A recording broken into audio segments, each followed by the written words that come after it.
What's up everyone, it's Iceman Oz, aka Jay straight from the kangaroo and into your living room. Here today we've got the M416 up against the M16A3. Now both of these guns are very similar in most categories, but we're going to find out which is the better gun here today. First off, they are very similar in most categories. I mean, I looked through all the stats and everything and they are exactly the same, almost to a T. Both guns have a maximum damage of 25 to a drop off of 18.4 at long range. Even the side-to-side recoil is pretty much exactly the same. So how do we separate these two guns from each other if they have similar stats in most categories? Well, the rate of fire is what separates these two guns. The M416 has a 750 rounds per minute, while the M16A3 has 800 rounds per minute. Now, saying that the M16A3 is a superior weapon is not true.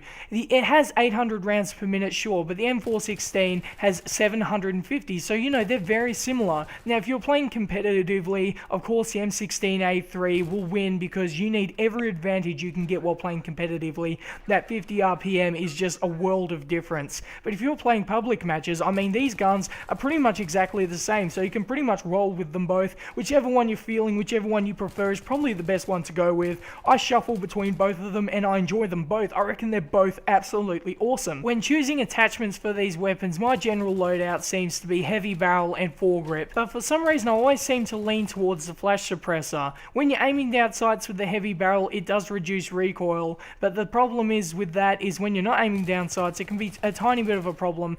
For me, I prefer the flash suppressor. That's just my opinion. I feel it works well with that. Also an option is the suppressor on both of these weapons. It works absolutely awesome. It's great for flanking routes and stuff like that. So in conclusion, I think both of these guns are among the best guns in the game, and they're super sexy to use and look at, and they're just super beautiful. And yes, I like drooling over them because they're so sick. But yeah, if I had to choose one of these guns, I'd choose the M16A3 just because of its 50 more RPM. The 800 rounds per minute just takes the cake for me. But you really can't go wrong with either of these guns. So you know what? If you're choosing between them both, which one's vastly superior? It really doesn't matter. Both of these guns are absolutely awesome.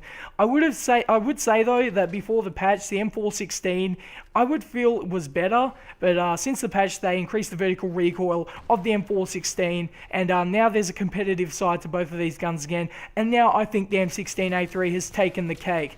We'll have to see in future DLCs and future updates and future patches to see where it goes, but at the moment I feel the M16A3 has taken the cake. If they change things around, I'll do a review on it and we'll see what happens. So if you enjoyed this video, please like, subscribe, and peace.